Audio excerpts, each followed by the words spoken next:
I'm Dr. David Harmon, a practicing neurologist based out of Cincinnati, Ohio. I've spent over 3 decades treating patients with strokes, mini-strokes, cognitive disorders, and a wide range of age-related brain health issues. But as I've moved into the latter part of my career, I've become less content simply treating what's already gone wrong. I want to prevent the damage before it happens. And believe it or not, one of the most overlooked causes of stroke and cognitive decline in seniors stems from something so simple: how we prepare and consume our eggs after the age of 60. It all began 5 years ago when one of my patients, Mr. Henry Taylor, a cheerful and energetic 67-year-old retired carpenter, came into my clinic with numbness on the left side of his face and trouble speaking. His wife, Carol, had driven him in, and she was nearly in tears. "Doc, it happened while we were eating breakfast," she explained. He was fine, just eating his usual fried eggs and sausage, and then suddenly this. A quick scan confirmed what I feared: a minor ischemic stroke. Henry would recover, but it was a warning sign. Over the next few months, I began looking closer at dietary patterns in my senior patients who were having strokes, particularly ischemic ones, which are caused by blood clots that block arteries in the brain. I noticed a disturbing trend. Many of them consumed eggs daily, particularly fried in butter, bacon grease, or worse, reused cooking oils. I couldn't shake the feeling that something deeper was going on, something preventable. Henry recovered well with therapy, but I asked him and Carol to come back for a full dietary review. That was when I learned they were consuming eggs every single morning, typically fried or scrambled in a pan coated with butter or margarine, sometimes mixed with processed meats, and often accompanied by white toast slathered in jam. I started investigating more. I spoke with Linda Simmons, a 73-year-old former teacher. She was sharp, active, and articulate until she began having memory lapses and one day collapsed while gardening. It was another stroke. When I reviewed her eating habits, it was the same story: daily eggs, always cooked in a way that introduced harmful fats. The egg itself isn't the villain.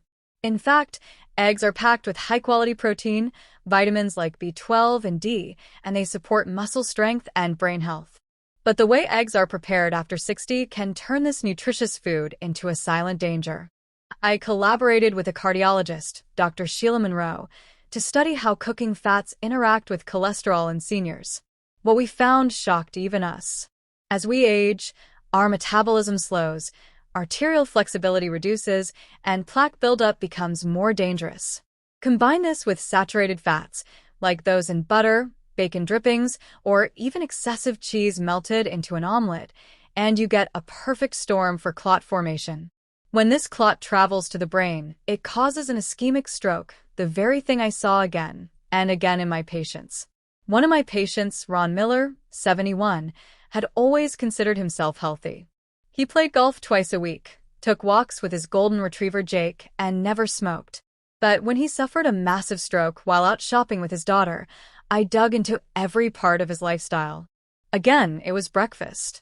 Scrambled eggs with cheese and sausage cooked in butter. Every day.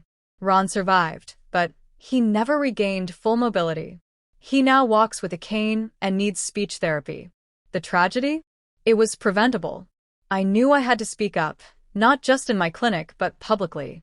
I started hosting seminars at local senior centers and retirement communities, urging older adults to rethink how they cook and consume their meals. I presented case after case, people who thought they were eating a good old-fashioned breakfast, not realizing they were unknowingly contributing to silent plaque buildup in their arteries. That's when I met Janet and Robert Fields, a couple in their late 60s who attended one of my talks. Janet approached me afterward.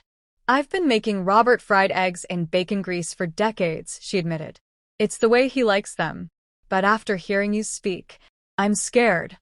I sat down with them and walked through simple changes. Boil the eggs instead of frying, use olive oil sparingly instead of butter, skip the processed meats, and pair eggs with vegetables instead of toast and jam. Robert was hesitant at first, but he agreed to give it a try. 6 months later, Robert returned for a follow-up. His cholesterol had dropped, his blood pressure was more stable, and his energy levels had improved. He was shocked. "I thought I'd miss the flavor," he told me. "But you know what? My wife makes a spinach and egg white scramble now with a touch of garlic, and I've actually come to prefer it. This wasn't about demonizing eggs. It was about understanding the context. After 60, our bodies become less forgiving. What we eat and how we prepare it can either keep us sharp or invite decline. I continued speaking across the Midwest, from Ohio to Indiana, and even parts of Kentucky, sharing what I had learned. The stories kept coming.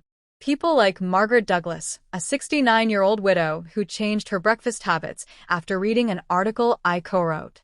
She sent me a handwritten letter 6 months later thanking me.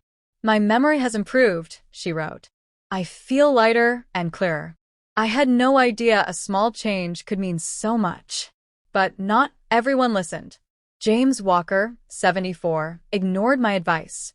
He was a tough, proud man, the kind who saw changing his diet as giving in.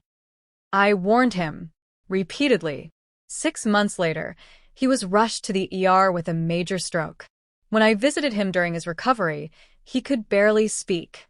"I should have listened," he mouthed with tears in his eyes. That moment broke me.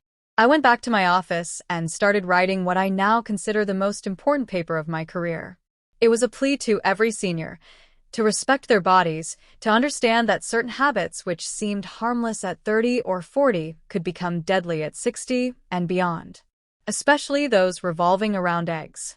I made a checklist. Don't fry eggs in saturated fats. Avoid processed meats with eggs. Pair eggs with fiber-rich vegetables. Boil or poach instead of pan-frying. Limit egg yolks to 3 to 4 per week if cholesterol is high. I know change is hard. Food is tradition. It's comfort.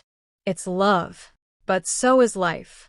And if we want to enjoy our golden years without hospital beds, wheelchairs, and memory loss, we have to make better choices. Now, when patients come to see me, I ask about their breakfast. I listen. I educate. Some change. Some don't. But I keep trying.